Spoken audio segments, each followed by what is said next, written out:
আমরা তো মৌলানা সাহেবদের মতো বক্তব্য দিই না, ভেবে এসি যদি চিমটি কাটাকাটি করে তো ভুলে যায়। আর ওনারা তো মা আমিনার গল্প শুনে 3 ঘন্টা চালিয়ে দিবে। তো যাই হোক, 48টা আইন নতুন যোগ দিয়েছে, তার মধ্যে 2টো আইন বলি। এই যে এই এলাকায় আমার সামনে যেটি বসে আছে এটি মুসলমান, কি করে প্রমাণ দিবে? সার্টিফিকেট করে আপনাদের। তো ঠিক তেমনি এই এলাকার কবরস্থান আছে এখানে, এই কবরস্থানে বৃষ্টির সময় কবর দিতে গিয়ে পানি উঠে যাচ্ছে। আমার মা মরে গেছে, আমার মায়ের মাইয়াতকে নিয়ে কবরে গেছি, কবর খুঁড়ে এসছে, দেখলো পানি উঠে গেছে, তারপরেও কষ্ট করে কবর দিচ্ছে। এরকম কবরস্থান দেখে এই এলাকার মানুষটি, এই এলাকার যে হাজি সাহেব আছে, রহিম হাজি, কালু হাজি, মন্টু হাজি আছে, ওই হাজির কাছে গিয়ে বলছে, হাজি সাহেব আপনার, এ ভাই প্লিজ বিরক্ত করো না, নাহলে বারবার বিরক্ত করলে হয় না, জিনিসটা ভুলে যায়, জিনিসটা ব্যাপারটা বুঝতে পারছেন না। ওই কালু হাজিকে গিয়ে এখানকার মুসলমানরা বললো, হাজি সাহেব আল্লাহ আপনাকে অনেক টাকা দিয়েছে, সম্মান দিয়েছে, আমার মাকে মাটি দিতে গিয়ে কবরে জল উঠে গেছিল, আপনার ওই যে দিঘির পাড়ে যে 10 শতক জায়গা আছে ওইটা কবরস্থানের নামে দান করেন। আপনাদের কথা দেখে, চেহারা দেখে হাজি সাহেব মনে হলো যে হ্যাঁ ঠিকই, আল্লাহ অনেক দিয়েছে, যা নিয়ে নেয়। এবার আপনারা চলে গেলেন দলিল খতিয়ান রেডি করতে মোহরি বাবুর কাছে। মোহরি বাবুর কাছে যেতে গেলে কাকে যেতে হবে? হাজি সাহেবকে যেতে হবে। হাজি সাহেবকে লুঙ্গির তলে মোবাইল ভরে করে ছবি তুলতে হবে একটা, যে কাটা না গোটা, কারণ মুসলমানের তো সার্টিফিকেট নাই। আধার কার্ডে মানুষের ছবি, মুখের ছবি, চোখের রেটিনা সব নিয়ে আধার কার্ড তৈরি হয়েছে। এই আইনের ফলে কোন মুসলমান যদি জমি দান করে তাহলে মুসলমানের সার্টিফিকেট লাগবে। তো সার্টিফিকেট আধার কার্ড যেমন হয়, তো ওইরকম মুসলমানের সার্টিফিকেট লাগবে। তো আপনার খতনা ওই হাজি সাহেবকে জিজ্ঞাসা করবে, রেজিস্টার আপনার খতনা কবে হয়েছিল, তো কতদিন থেকে আপনি মুসলমান, এই প্রমাণ 5 বছর থেকে কোন মুসলমান যদি মুসলমান ধর্ম পালন করে তাহলেই ওই দানটা করতে পারবে। আমরা শুনেছি ওলামায়ে কেরাম যারা আছে তারা বক্তব্য দেয় যে কোনো মাইয়ার যদি কবরস্থানে মারা যায় এবং কবর দাফন করার পর ফেরেশতা এসে জিজ্ঞাসা করবে, তোমার দিন কি, তোমার মালিক কে, তোমার রব কে, এগুলো জিজ্ঞাসা করবে। আপনারা শুনেছেন তো? এখন নতুন একটা চিরকুট এসে বলবে, তুই মুসলমান কিনা, তোর বাপ মুসলমান কিনা, তোর দাদু মুসলমান কিনা, তুই সার্টিফিকেট দে। তো আধার কার্ডে যেমন ছবি লাগিয়ে প্রমাণ করতে হচ্ছে, ভোটার কার্ডে যেমন ছবি লাগিয়ে প্রমাণ করতে হচ্ছে আপনি মুসলমান কিনা, ছবি তুলে প্রমাণ করতে হবে। এই আইনটা পাস করেছে, হাসির ব্যাপার না, এটাই সত্য। আমি আপনাদেরকে ভুল বোঝাতে আসি। 5 বছর ধরে যে আপনি মুসলমান, এর প্রমাণ কি দিবে? এটা গেল একটা আইন করেছে যে 5 বছরের মুসলমান হলে জমিটা দান। এই এলাকাতে, এই যে খুব সুন্দর একটা এলাকা, এই এলাকাতে 10,000 মুসলমান আছে। এই 10,000 মুসলমান 10 বিঘার একটা কবরস্থান আছে, ঠিক আছে? 10 বিঘার কবরস্থান আছে। এই কবরস্থানে, যে কবরস্থানটা আমার বাপ, আমার মা, দাদু, চাচা, যেটাকে সারাদিন মাথা ঘাম পায়ে ফেলে পেটে গামছা বেঁধে ইনকাম করে অন্য লোকের কাছ থেকে কিনে নিয়ে দলিল খতিয়ান পর্চা যা আছে সব কেটে আমার নামে ছিল, আমি এটা দান করেছি 10 বিঘা কবরস্থানের নামে। আমার দান করা 10 বিঘাতে দিল্লিতে বসে লোক তারা সিদ্ধান্ত নিচ্ছে। কি সিদ্ধান্ত নিচ্ছে? যে হাসনাবাদের এই ব্রিজের পাশে যে মুসলমান পাড়াটা আছে, কি দরকার এদের 10 বিঘা জমি? মাসে একটা মরে, 2টা মরে, সপ্তাহে একটা, বছরে 10টা টোটাল মরে। এই এলাকার লোকটির যেটা কবরস্থান 10 বিঘা, এই 10 বিঘা কবরস্থানে প্রত্যেক বছরে এই এলাকার মানুষ মরে মাত্র 10টা। এই মুসলমান তাকমাল্লাহ এতখানি জমি কেন ঘিরে রেখেছিস? তোরা প্রাচীর দিয়ে এবারে সুন্দর করে বর্ডার দিয়ে ঘিরে রেখেছিস। এই 4 কাঠা জায়গাটা নে, কারণ তোদের একবার কবর দেওয়ার পর মাটি ভর্তি হয়ে গেলে ওই জায়গাতে দ্বিতীয় কবর দেওয়া যায়। তোরা একটা বাবা ওই 10 বিঘা যে জায়গাটা আছে ওইখানে 4 কাঠার একটা বাউন্ডারি কর। তোরা 4 কাঠার বাউন্ডারি কর, ওই বাউন্ডারিতেই তো তোদের জায়গা হেঁটে যাবে। অকারণে এত দামি জায়গাটাকে ব্লক করে রেখেছিস কেন? ওরা জানে না যে আমি বেঁচে আছি, আমি মোফাজ্জলুল ইসলাম, আমি বেঁচে আছি। আর আমি যার পানিতে তৈরি হয়েছি, যার ঔরসে আমি জন্মগ্রহণ করেছি, আমার বাপ ওখানে শহীদ আছে ওই কবরস্থানে। আমার দাদু, আমার ফুপা, আমার খালু, আমার মামা শুয়ে আছে ওই কবরস্থানে 4 কাঠা ঘিরে। ওই জায়গাটাতে কি করবে? টোটো স্ট্যান্ড, ভুটভুটি স্ট্যান্ড, বাস স্ট্যান্ড, পানের দোকান খুলবে। মানে আমার রক্ত নয় এখানে, লাল না, আমার রক্তটা পুজ হয়ে গেছে। আমার রক্তটা কি হয়ে গেছে? পুজ হয়ে গেছে। আমার সামনে আমার বাপের কবরকে 4 কাঠা ঘিরে দিয়ে 9.5 কাঠাতে ও কি করবে? 9.5 বিঘাতে টোটো স্ট্যান্ড করবে। মানে আমি বেঁচে আছি, আমার রক্ত গায়ে আছে, আমার সামনে আমার বাপের কবরে টোটোর চাকা চালাবে, ভুটভুটির চাকা চালাবে, বাসের চাকা, পানের পিঠ ফেলবে, আর আমি বেঁচে আছি। এটা কেমন আশ্চর্য ব্যাপার না? আমার রক্ত আছে, আমার রক্ত পুজ হয়ে গেছে, পুজ না, নোংরা হয়ে গেছে, টিপলে লাল বেরোচ্ছে না, পুজ বেরোচ্ছে। এরকম ব্যাপার আছে কিনা? রক্ত আছে গায়ে। আর আমি যে লোকের পানিতে তৈরি, আমার বাপ ওখানে মৃত্যু হয়ে সাহিত্য আছে, আর আমি বেঁচে আছি, আমার সামনে আমার বাপের কবরে টোটো চালাবে। আজও ভাই মনে হচ্ছে মোদি এবং অমিত শাহের বাপ হঠাৎ এদিকে এসে বললো যে ও হাসাবাদ, আচ্ছা নিয়ে নে তোরা 10 বিঘা নিয়ে নে, আমি এখানকার জমিদার, তোরা নিয়ে নে, তোরা ফকির নামটা মানুষ, তোরা কবরস্থান নয়, যা আমার বাপের জায়গাতে নিয়ে নে। এরকম ব্যাপার আছে কি? আমার বাপের, আমার এলাকার পয়সা দিয়ে কেনা জমিতে মাতব্বরি মারাবে কে? আজব ব্যাপার। এটা গেল দুটা। এরকম আরো 46টা আইন আছে যেটা সংশোধন করেছে, একটাও মুসলমানদের পক্ষে না। আর বলছে না না, মুসলমানকে পক্ষে। আর একটা আইন বলি, এই দিক দিয়ে আপনাদের ডিএম এই ব্রিজটা পার করছে, এটা ব্রিজ আপনাদের জেলা কি? উত্তর 24 পরগনা। বারাসাতের ডিএম হঠাৎ করে এখানে গলদা চিংড়ি একদম নদী থেকে নিয়ে এদিক দিয়ে যাচ্ছে, গাড়িতে বসে আছে, যেতে যেতে একটা মসজিদ দেখছে, ফাঁকা জায়গা, ও মিনার। আর আমাদের মসজিদ গুলো, আমাদের বাড়িতে ছাগল ঢুকছে না বকরি ঢুকছে, এটা দূরে যাক, আল্লাহ ঘরকে আমরা জিভ দিয়ে চাটা যাবে এরকম করে পরিষ্কার করে রাখি। ওই পরিষ্কার করা মসজিদটা দেখে এরকম করে ডিএম গাড়িতে হেলান দিয়ে আছে, দেখে মসজিদ দেখে বলছে কালিয়া ये मस्जिद हमको चाहिए। আজব ব্যাপার। মানে গব্বর সিং নাই, ডাইরেক্ট কালিয়া মসজিদ নিয়ে চলে যাবে।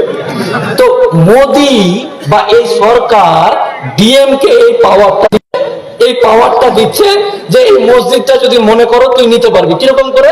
তো ডিএম যাচ্ছে, দেখে নিল কালিয়া বইয়ে চাইয়ে, কালিয়া বারাসাতে গিয়ে একটা নোটিশ দিল মসজিদ কমিটি, তোর কাগজপত্র নিয়ে গেল, সব ঠিক আছে। কি নাম এই জায়গাটার? নাম বরুণহাট। তো কালিয়া দেখছে যে বাপরে সবই তো ঠিক, সালা নিব কি করে রে, বুঝতে পারছি না। উকিল সাহেব বুদ্ধি দেন, কোন এক উকিল হয়তো আমাদের মতো কেউ বুদ্ধি দিয়েছে, বরুণটা একটু দূরে আর হাটটা একটু দূরে চলে গেছে, এটা ভুল আছে, এটা চলবে না। কোন একটা লিখতে গিয়ে বরুণহাটটা একসাথে না লিখে, এটাই বড় ভুল, বিশাল বড় ভুল করে দিয়েছে মুসলমান। বরুণহাট জামে মসজিদটা কালিয়াকে চাইয়ে, ওই জন্য এটা ভুল ধরছে। কি ভুল ধরছে না? তো বরুণটা একটু এদিকে, হাটটা একটু দূরে হয়ে গেছে, বরুণহাট জামে মসজিদ না, বরুণহাট জামে মসজিদ হয়ে গেছে। এটা ইনকোয়ারি করতে হবে। তালা মার 5 বছরের জন্য ওই মসজিদে তালা মারা থাকলো, কোনো মুসল্লি নামাজ পড়তে যাবে না, কোনো উজু হবে না, নামাজ হবে না। 5 বছর পর হঠাৎ কমিটিকে ডেকে চালিয়ে দে। চালিয়ে দিয়ে সমাধান মানে বুলডোজিং করতে কোনো অসুবিধা নেই, এটাই হলো আইন।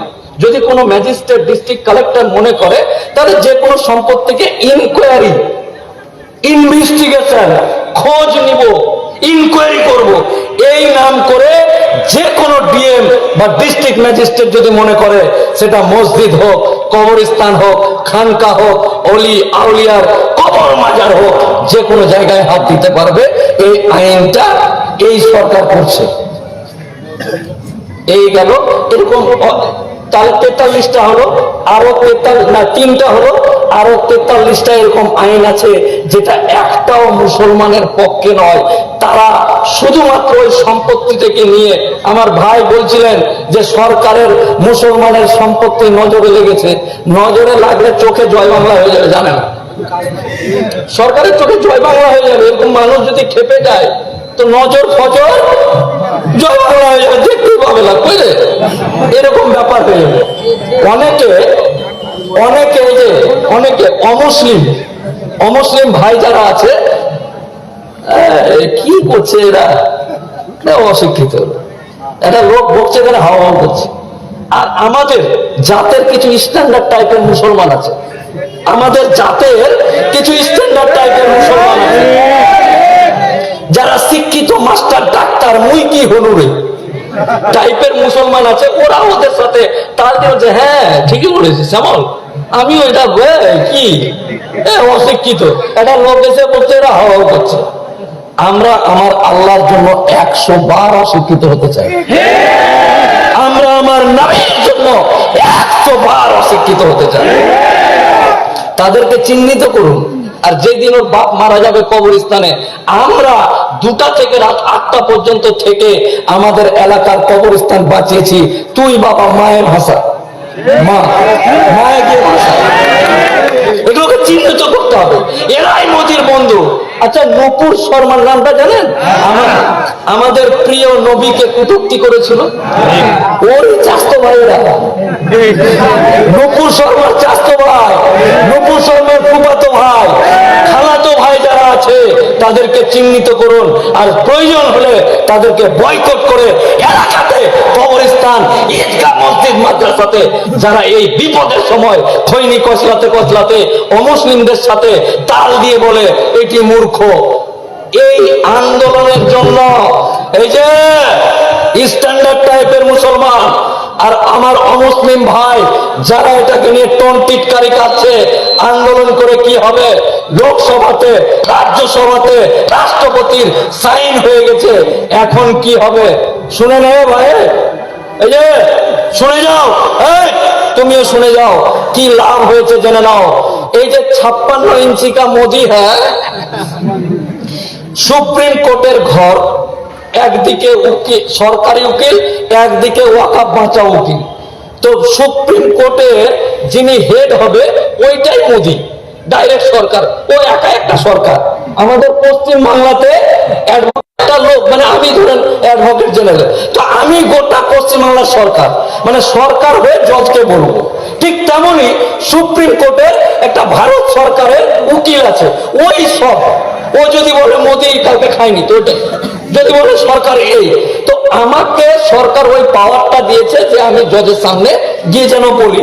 ঠিক তেমনই এই সরকারের উকিল বাবু গিয়ে বলছে এই যে এই চাপ, স্ট্যান্ডার্ড টাইপের মুসলমান আর আমার মুসলিম ভাই নিজেকে যারা পণ্ডিত মনে করছে যে আন্দোলন করে কি হবে, তাদেরকে বলে সুপ্রিম কোর্টের ঘরের ভিতরের গল্প শুনে যাও। গতকালকের আগে থেকে আরএসএস, বিজেপি যারা আছে তারা যেমন চিল্লাচ্ছিল, আজকে তাদের হাওয়া ফুস হয়ে গেছে।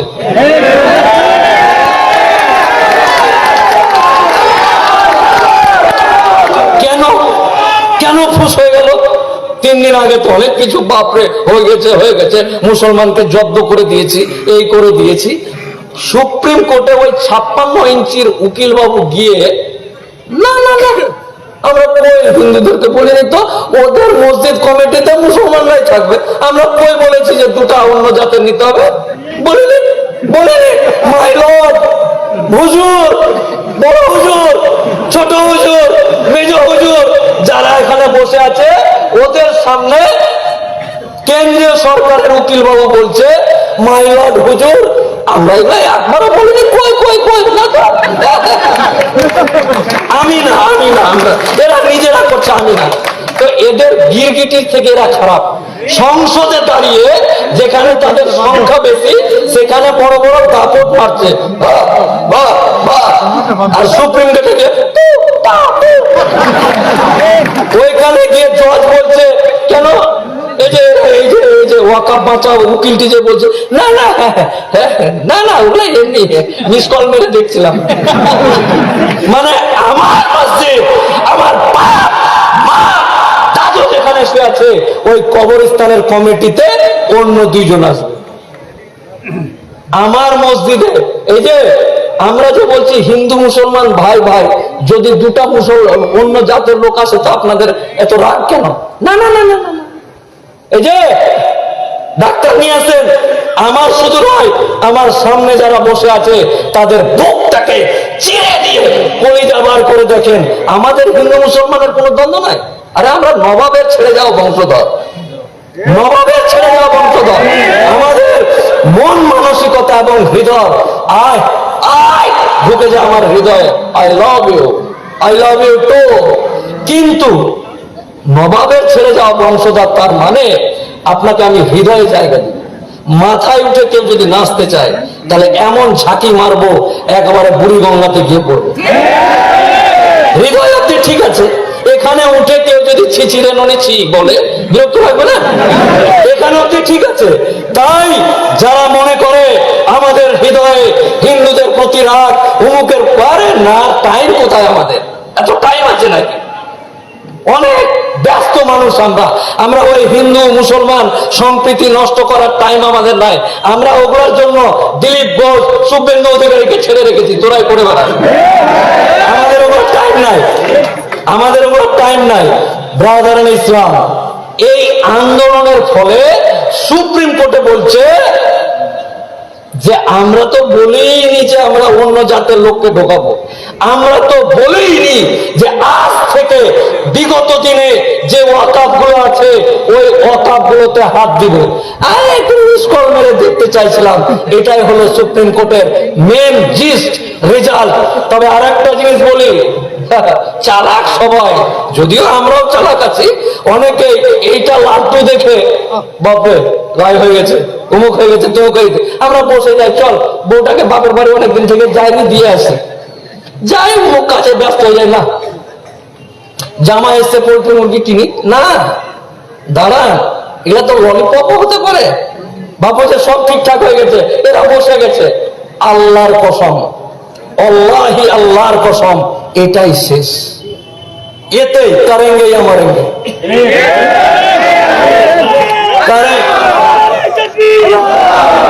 ভালো করে বুঝে নেন, হৃদয়ে গেঁথে নেন, মাথায় একদম গেঁথে নেন ভালো করে, করেঙ্গে আমারেঙ্গে।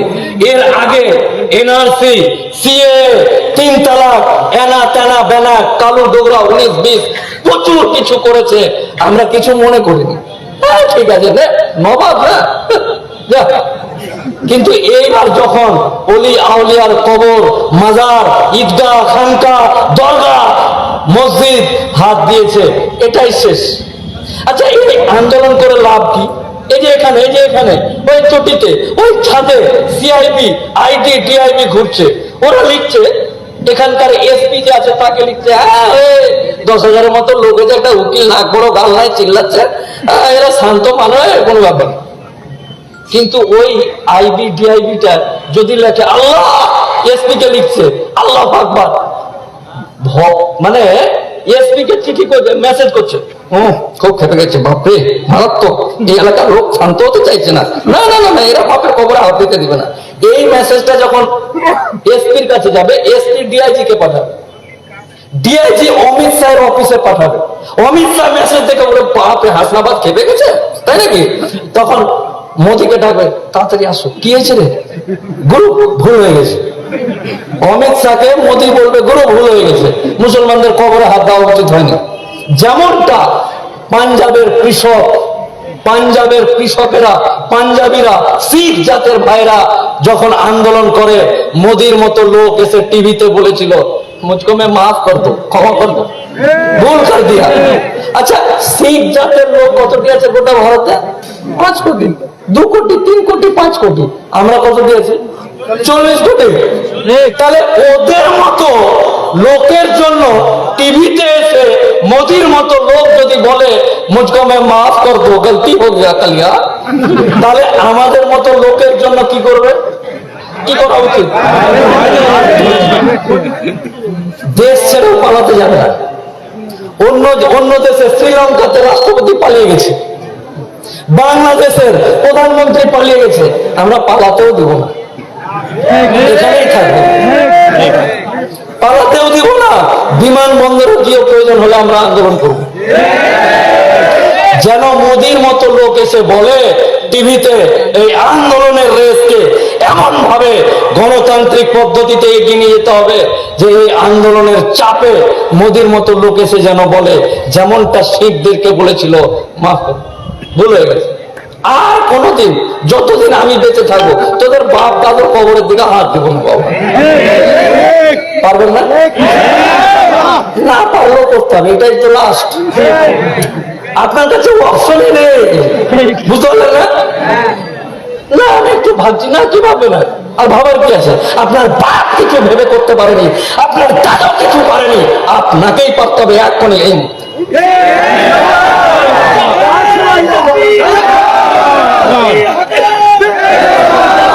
আন্দোলন। আন্দোলন এই যে এখানে অপারেশন করলে একটা মুখের থলি নিয়ে ক্যারি ব্যাগ নিয়ে দাঁড়িয়ে থাকে না, হসপিটালে দেখবেন যে রুগীরা এখান থেকে মুখ পড়ছে, টক টক করে ক্যারি ব্যাগ নিয়ে দাঁড়িয়ে আছে। ওই শিখেরা 67 বছরের বুড়ো, কনকনে ঠান্ডা, ওই ঠান্ডাতে অপারেশন হয়েছে, ডাক্তার কাছে ছাড় হলো, পাইপ ভরে দেয় যেখানে ইচ্ছা সেখানে, যে ওই পাইপ নিয়ে ক্যারি ব্যাগ নিয়ে আন্দোলনে বসেছিল।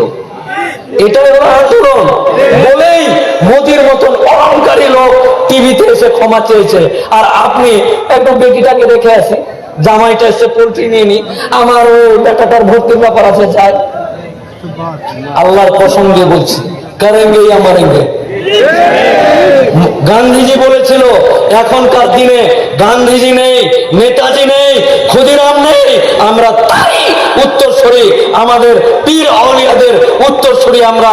আমরা এই মুহূর্তে এই আইনটাতে আর সুযোগ দেওয়া যাবে না, কিন্তু এটাই শেষ। আমাদের রক্ত পুজ হয়ে যাবে, পুজ হয়ে গেছে, পুজ হয়নি, এটাই শেষ। করেঙ্গে আমার এই আন্দোলন গণতান্ত্রিক পদ্ধতিতে করতে হবে, আইন মেনে করতে হবে। এই যে ইয়াং তরুণ ভাই যারা আছে ফেসবুকে, ওরা আমাদের কবরস্থান দখল করতে চায়, সোশ্যাল মিডিয়ার মাধ্যমে আমরা সোশ্যাল মিডিয়াটাকে দখল করব। মোদি একটা মিটিং এ যাচ্ছে, আর অমিত শাহ ফেসবুক চালায়, মোদিরও ফেসবুক আছে, আমারও আছে, মোদিরও আছে, মমতারও আছে, এর আছে, ওর আছে, সবার আছে। মোদি একদিন যাচ্ছে, কালকে যাবে একটা মিটিং করতে করতে, তো গাড়িতে বসে আছে, গাড়িতে বসে দেখছে যে ফেসবুকটা একটু দেখি, টাইম নাই, প্রথমে আসবে একটা গান, টুনির মা, এই ননি সব চলে গেল, হঠাৎ করে দেখছে আন্দোলন কিসের, ওয়াকাফ নেই মানতা হয়, আরে এটা হাসনাবাদ, এটা কি, এটা উত্তর 24 পরগনা, এটা হাওড়া, হুগলি, এটা খেপে গেছে।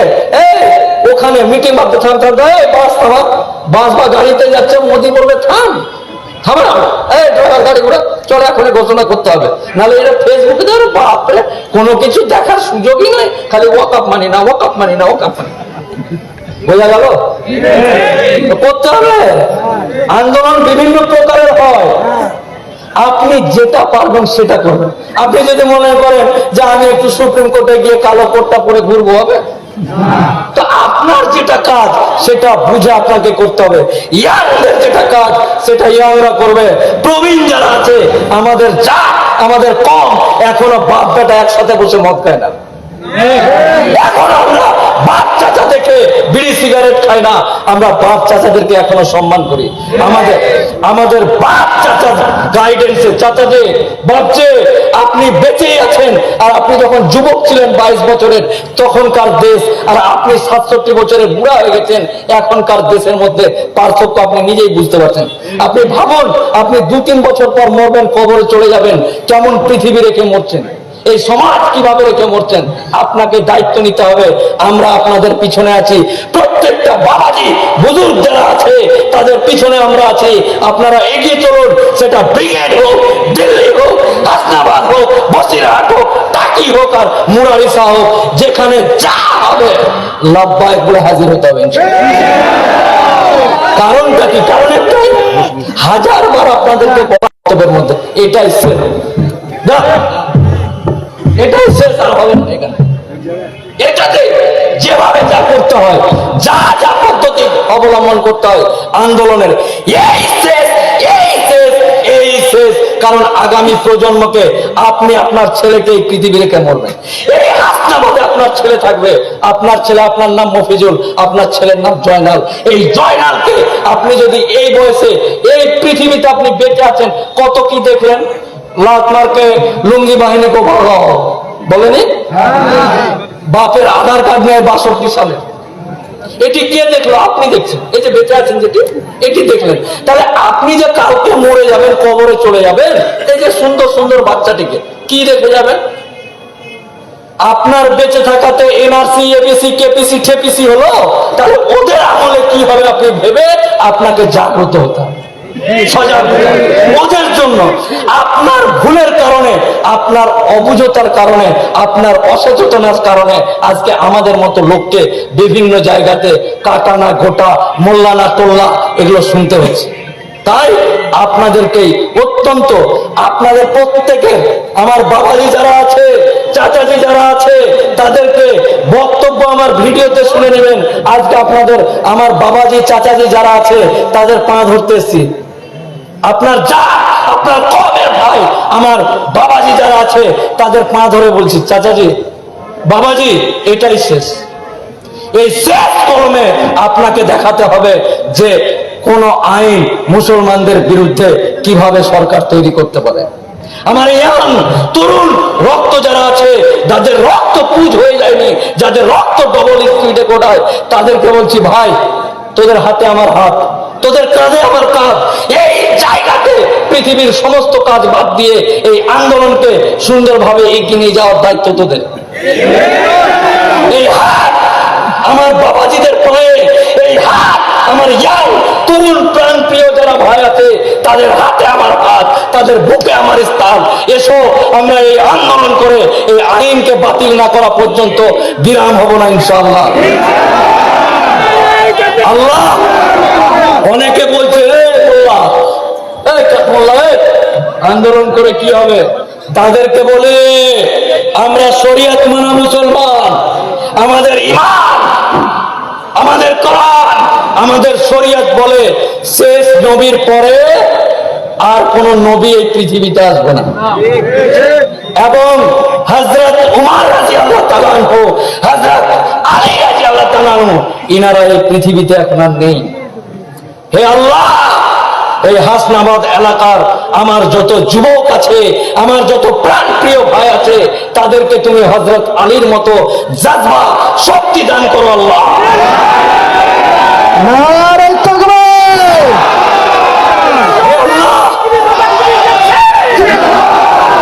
হে আল্লাহ, হযরত উমর রাদিয়াল্লাহু তাআলা আনহুর মতো আমাদেরকে জাযবা দান করো আল্লাহ।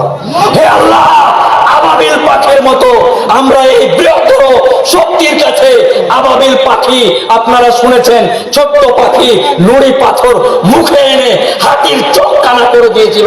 হে আল্লাহ, এই আবাবিল পাখি পাঠানোর দরকার নেই, আমাদের প্রত্যেককে আবাবিল পাখির মতো এই জগদ্দল পাথরের আইন তৈরিকারী এই সরকারের বিরুদ্ধে লড়াইয়ের জন্য শক্তি দান করো আল্লাহ। হে আল্লাহ, আমরা বেঁচে আছি, আমি বেঁচে আছি, আমরা বেঁচে আছি, তোমার সমস্ত বান্দা বেঁচে আছে, তোমার সম্পত্তিতে কেউ নাক করাবে এটা হতে পারে না আল্লাহ। হে আল্লাহ, আমরা জীবিত আছি, আমরা আল্লাহর সম্পত্তিতে কাউকে নাক গলাতে দিব না ইনশাআল্লাহ। এই যে দোকানদার জয়নাল, মফিজুল, তাদের প্রতি আমার অত্যন্ত রাগ। ব্রাদার, এখানে মোফাক্কিরুল ইসলামের বাপের খবর বাঁচাতে আসেনি। এর আগেও বক্তব্যতে আমি বলেছি, যদি আমার শ্রদ্ধেয় আব্বাজান মারা যায় তাহলে হাইকোর্ট সুপ্রিম কোর্ট করে ধর্মতলাতে আমি কবরস্থ করতে পারবো। তোদের জন্য এসছি, তোরাই নেই। আফসোস, এলাস, এই দুঃখ ভরা ব্যথা নিয়ে এই এলাকার মানুষকে আল্লাহ যেন শক্তি দেয়। আগামী দিন কোথায় মিটিং হচ্ছে, কে করছে, কেন করছে, কোনো দরকার নাই, খবর মাত্র লব্বাই। কি হয়েছে? যদি বলে যে কাপড়ের দোকান আছে, দুটা সায়া ব্লাউজ কিনতে এসছে, থাক, পরে পড়বি, যা, আগে আমার বাপের খবরটা পাচ্ছি। আচ্ছা, আপনি বেঁচে আছেন, আপনি নিজে এখন এই মুহূর্তে বেঁচে আছেন, যার পানিতে আপনি তৈরি হয়েছেন, আপনার সামনে এই জিসিপি দিয়ে কবরটাকে খুললাম, আপনার বাপের চেন দিয়ে টানতে টানতে নিয়ে যাচ্ছি, কি হবে? আর আপনি বেঁচে আছেন। যদি বলে যে না না এগুলো হবে না, একটু বাড়াবাড়ি বলছেন, আপনি হয়তো উস্কাতে এসছেন। আরে মুসলমানের বাচ্চাকে উস্কাতে হয় না, এদেরকে থামাতে হয়। আমাদের মতো লোককে, এই সমস্ত ইয়াং তরুণদেরকে থামাতে, এ ভাই থাম থাম থাম থাম করতে করতে 1 কিলোমিটার চলে যায়। ওই লোককে বলছে উস্কাতে হবে। উস্কাতে কেন হবে? আমরা আমাদের ঈমান সম্পর্কে জানি, আমরা আমাদের শরিয়ত সম্পর্কে জানি, সমস্ত কিছু জেনে এবং মহান আল্লাহ তাআলার কাছে এই এলাকার একতা, ভ্রাতৃত্ববোধ, জাতীয় সংহতি, এর আগেও বললাম যে আমরা হিন্দু মুসলমান এক, ভারতবর্ষ জিন্দাবাদ। কিন্তু এরা ভাবছে যে মুসলমানকে হিন্দুদের বিরুদ্ধে আন্দোলন করছে। এটা বিজেপি বলে একটা রাজনৈতিক দল, এটা সুন্দর করে কৌশলে বোঝাচ্ছে যে এই মুসলমানটি তোদেরকে মারতে আসছে। বলে মুসলমান আন্দোলন করছে মানে এটা হিন্দুর বিরুদ্ধে আন্দোলন করছে। বারবার বলছি, টাইম নাই আমাদের, ওগুলোর জন্য দায়িত্ব রেখেছি আমরা। শুভেন্দু অধিকারী কারিকে ওকে যেছে, তোরা করো, বাকিটা আমরা দেখছি, তোরা ওদেরকে গিয়ে সামলাবাই, আমাদেরকে এগুলো শেখাতে আসিস না। হিন্দু মুসলমানের ভ্রাতৃত্ববোধ, হিন্দু মুসলমানের একতা আমার বাপ। এখানকার শ্যামলের বাপের বন্ধু কতটা, শ্যামলের বাপকে গিয়ে জিজ্ঞাসা কর। যে বাপটা প্যারালাইসিস হয়ে পড়ে আছে, ওই প্যারালাইসিস করা শ্যামলের বাপকে জিজ্ঞাসা কর মোফাক্কিরুল ইসলামের বাপের সাথে শ্যামলের বাপের কি সম্পর্ক।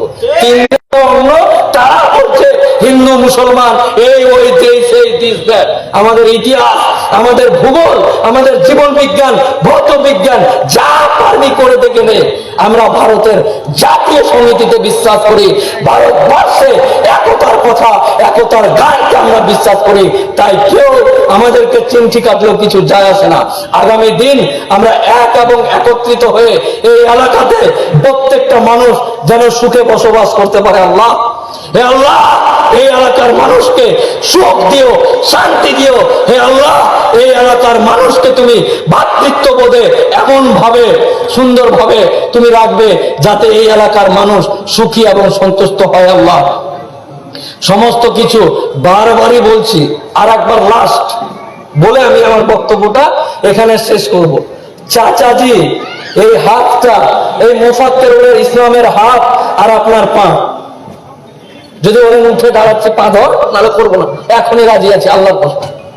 আপনার পা ধরে আপনাকে বলছি যে আপনাকে এই আন্দোলনটাকে শেষ আন্দোলন মনে করতে হবে।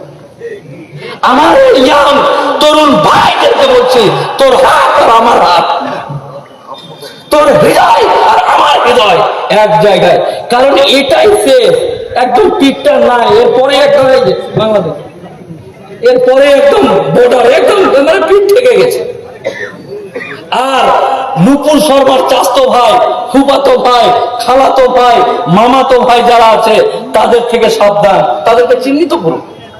এখানেই ফেক টুপি, এই যে বললেন হুজুর বললেন যে এক প্রকার মুসলমান, মোদিজি জিন্দাবাদ, ওয়াকাব ঠিক করেছে, ওরা কে?